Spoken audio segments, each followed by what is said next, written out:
दुनिया के नक्शे पर भीख का कटोरा लेकर घूमने वाले पाकिस्तान के सो कॉल्ड सुल्तान को पहचान लीजिए।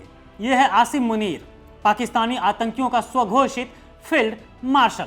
वही मुनीर जिसके इशारे पर जम्मू कश्मीर के पहलगाम जैसे कायराना आतंकी हमले होते हैं, जो सरहद पार बैठकर भारत के खिलाफ साजिशें रचता है।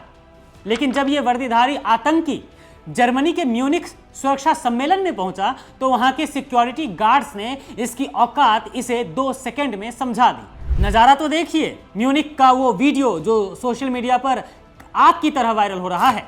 यह पाकिस्तानी आतंकी बड़ी शान से अंदर घुसने की कोशिश कर रहा होता है, लेकिन एक मामूली सिक्योरिटी गार्ड ने इसे बिल्कुल वैसे ही रोक लिया जैसे किसी संदिग्ध को रोका जाता है। गार्ड ने इसे हाथ के इशारे से ठहरो कहा और पहले उसकी आईडी चेक की।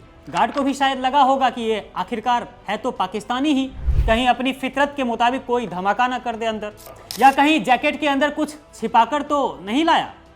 जब तक तसल्ली नहीं हो गई तब तक इस वर्दीधारी चिंटू को अंदर पैर तक रखने नहीं दिया गया। अरे मुनीर, वर्दी पहन लेने से कोई जनरल नहीं बन जाता है। दुनिया जानती है कि तुम्हारी हैसियत क्या है। जिस शख्स के सामने पाकिस्तान की पूरी सरकार घुटने टेकती हो, उसे विदेश में एक दरबान ने उसकी जगह दिखा दी।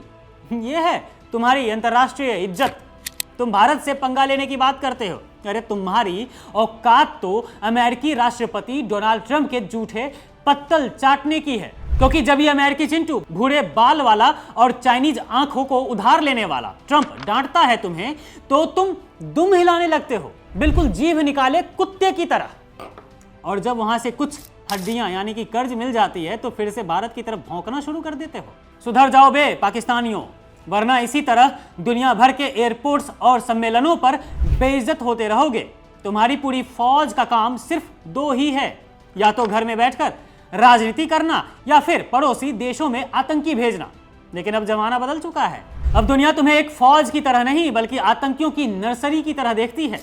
म्यूनिख में जो हुआ वो तो बस ट्रेलर है, अभी तो पूरी फिल्म बाकी है दोस्त। जब भी तुम जैसे लोग बाहर निकलोगे, दुनिया पहले तुम्हारी आईडी चेक करेगी और फिर तुम्हारी तलाशी भी लेगी, क्योंकि पाकिस्तानी शब्द ही अब शक के दायरे में आता है। लेकिन इस पूरी जिल्लत की एक सबसे बड़ी वजह भारत की कमजोर विदेश नीति भी है।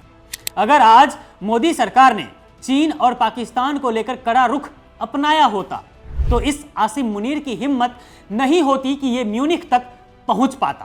क्या हुआ हर दूसरे दिन विदेशी यात्राओं से? क्या फायदा मिला भारत को इससे, सिवाय अडानी ग्रुप के? यह मोदी सरकार की ढुलमुल नीति ही है जिसकी वजह से हमें आज भी इन पाकिस्तानियों की वजह से अपमान कभी कभार सहना पड़ रहा है। अगर मोदी सरकार ने इन पाकिस्तानी चिंटुओं को समय रहते इनकी सही जगह दिखा दी होती तो ना तो पहलगाम जैसे हमले होते और ना ही इस मुनीर जैसे आतंकी की हिम्मत बढ़ती। मोदी जी के लाल आंख दिखाने के दावे हवाई ही साबित तो हो रहे हैं, तभी तो ये आतंकी जनरल आज भी बेखौफ होकर घूम रहा है और हमारे जवानों की शहादत का सौदा कर रहा है।